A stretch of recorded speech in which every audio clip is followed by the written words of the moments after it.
Welcome to this video review of the ECCO 678 log burner. It's quite a beast, isn't it? And not a cheap piece of kit. We've seen a few reviews of this over the period when we were researching log burners for this room. And this one we'd seen in the local showroom where they'd had it fitted for a number of years, but this is the first one they'd actually sold and fitted over that period of time. And at the price, which was just over £8,500, not excluding the fitting, I'm not surprised, but it does have some special properties that we're hoping are going to be beyond just sales pitch and actually of value to us in heating this room. Reason we went for it? Well, it's situated in a massive barn conversion. Floor space here is just over 90 square meters. There is underfloor heating, but with the current price of kerosene, we're wondering how much value that is really going to give us over the coming years. We've also got an electric Aga going in here. Now, we were going to put a night storage Aga in, can't get them anymore, don't make them. Next best thing was a E-control one. That's going to be powered, don't laugh, by solar. Yeah, I know what you're thinking. He doesn't know how much solar he's going to be generating, but you haven't seen the size of the solar array that's going in here. I'm hoping that by carefully heating that up during the daytime, we are going to benefit from some of that kilowatts, but time will tell. And that was one of the reasons why we went for this beast, because this effectively replaces what used to be the Aga night storage heater. A stone or brick encased, man-made stone really. This is a man-made structure, weighs just under half a metric ton, and the flues on this thing take the exhaust gases from the log burner, direct them around the stone casing before they go up that flue, and that gives you quite an unusual degree of radiant heat capture. And the beauty of this thing is that long after the fire has gone out, the side stone walls to this continue to radiate heat for between 12 and a maximum of 14 hours, and at quite a high level. And that really increases the efficiency with which that heat is gradually released into the room and gives you effectively a heat source for long after the fire has gone out. So overnight, hopefully, we remain to be seen.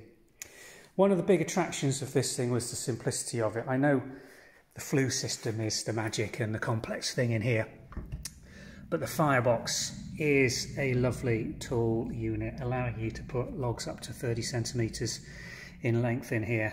And it's a nice, simple grate system.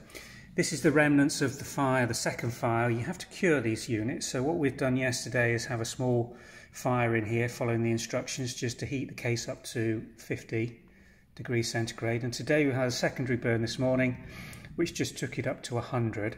And the reason for doing that is to gradually cure and let settle this big casement that comes in parts and is constructed on site.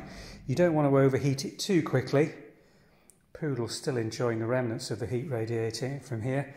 The glass from the fires we've had today is completely blackened with soot and tar. I'm not worried about that because we've been burning mainly pallet on it in a very small controlled manner, just to allow that temperature to gradually build up without getting too hot, because we don't want to damage this stove with all that capital investment. The control for the fire is basically through the ash bucket here. A really nice deep simple bucket with a release latch here that allows you to pull it right out. When you're setting the fire, you just have it open partially, and then when the fire's going well, you just close it up. The additional piece of kit that we've had fitted onto this one, if I just show you around the rear, which I don't know whether I'm overestimating the advantages of having this, but because this was going into a new barn construction, we took the decision to put an external airflow for the combustion unit on the back, and you can see here the pipework going down into the floor, which then runs out to the external wall. We had to do some modifications with the builder for this, because the kit that comes when you buy it from the manufacturer is designed really to go straight out through a wall, they assume that the external wall where you're going to be placing the unit is directly behind it, and obviously we had to do this 90-degree bend. The tube that was initially supplied with the unit was terribly flimsy. It's designed not to take any wear or be exposed, really to be almost positioned directly behind a wall. So that has been modified. We could have got a fabricated metal unit, and we remain to see just how that stands up to the rigours of life behind there, with dogs and bits of wood and anything else that sort of comes into contact with it. But so far so good. Been really impressed with the firebox. It hasn't smoked particularly. You do get a little bit of smoke when you open the door, but that's quite normal with the majority of log burners in my consideration. But the fire has burnt really well. The flue and the heating of the actual case, it's still warm now, although the fire's been out for about 6 hours. And it's quite incredible that the sides of this get much hotter than the actual flue pipe. You can see the flue goes straight up and then through into the wall where the old chimney was. And that you can still touch long after you cannot touch the sides of the actual log burner. So that's very interesting, and obviously showing that the heat is being extracted from the exhaust gases extremely efficiently. We've had to turn the Arga down, it's been so hot in here, but it's not cold yet. We haven't really given this a proper test. Tomorrow we're going to light the proper fire first time, bring it up to an operating temperature. They do supply a little thermostat, a little removable thermostat here that just sits on the top there and gives you an indication of the temperature. You see this is around 50 degrees still. The best temperature is in that range, and if it gets beyond that then you can close it down. There isn't any controls beyond opening the front ash pit to allow extra airflow in for the combustion, which is a little strange. Most other log burners that we've operated, you're able to turn them up or down, but basically this one you're heating a big brick, and then the heat that is radiating out of it comes from that brick over a long period of time. So part 2 of this video, which I'll latch on to the end, I'm going to stop this now, but tomorrow we'll show you the light with the full fire in and the temperature that we obtain with that. But so far we've been very impressed. Well, this next part of the video we're actually going to do in reverse order, because this is the log burner the morning after the first full fire was lit and kept in this fire.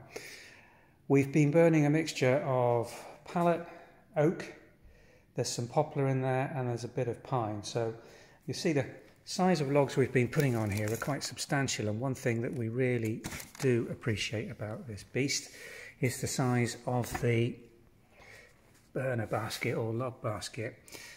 It's completely cold in here this morning in the fire, so there's no remaining embers or life in this fire. I do like the fact that it's got a really big area of grate at the back here, but what we've really appreciated is filling this massive firebox with these great big logs. It's different to a normal sized fire pit, if you like. There's no sloping ceiling that is interfering with the size of logs that you can put in. There's no front deep lip that limits how much logs you can put in here, and it's been really easy to fire each time.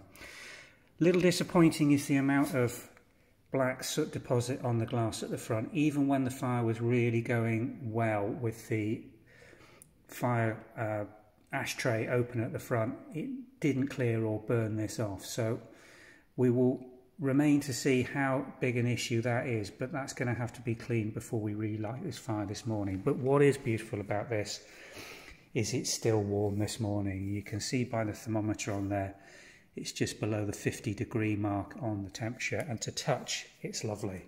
And this whole room is warm.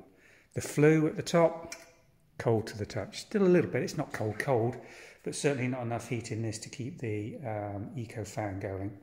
The ashtray, we've burnt quite a bit of wood yesterday. It's got a really nice mechanism for releasing it. Just lift that up, it comes out. Beautiful, great big ashtray. Just look at the size of that, and only the back's got ash in it. We will empty that out this morning. Just slide straight back in like that. Really nice, simple mechanism. No locks, no nothing that will interfere with that. So we're going to knock all this ash down into the base. Just to show you the effect of the temperature here overnight. Let me just pause this.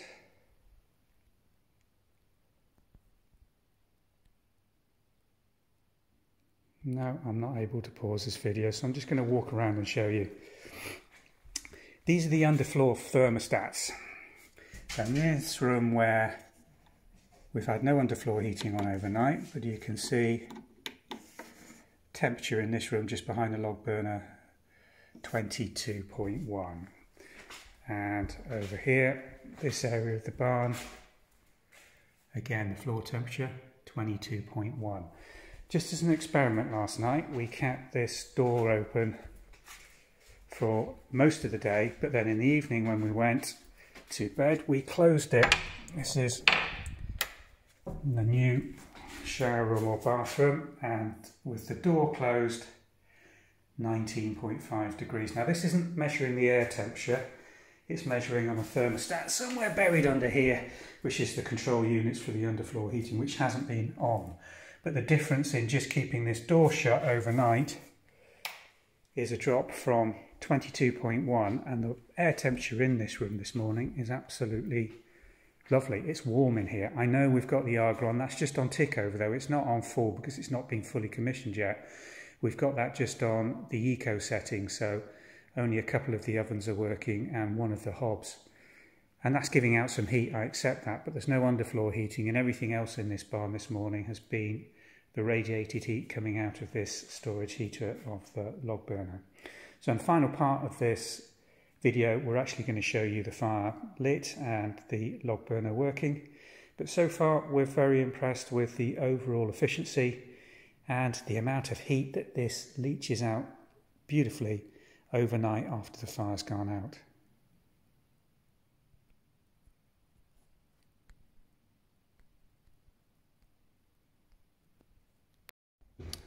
Well, here is the ECCO fully lit. We've just put wood into this and it lit from early this morning. Stoked it up. We've got the ashtray open, which is allowing the airflow through here. If I close the ashtray up,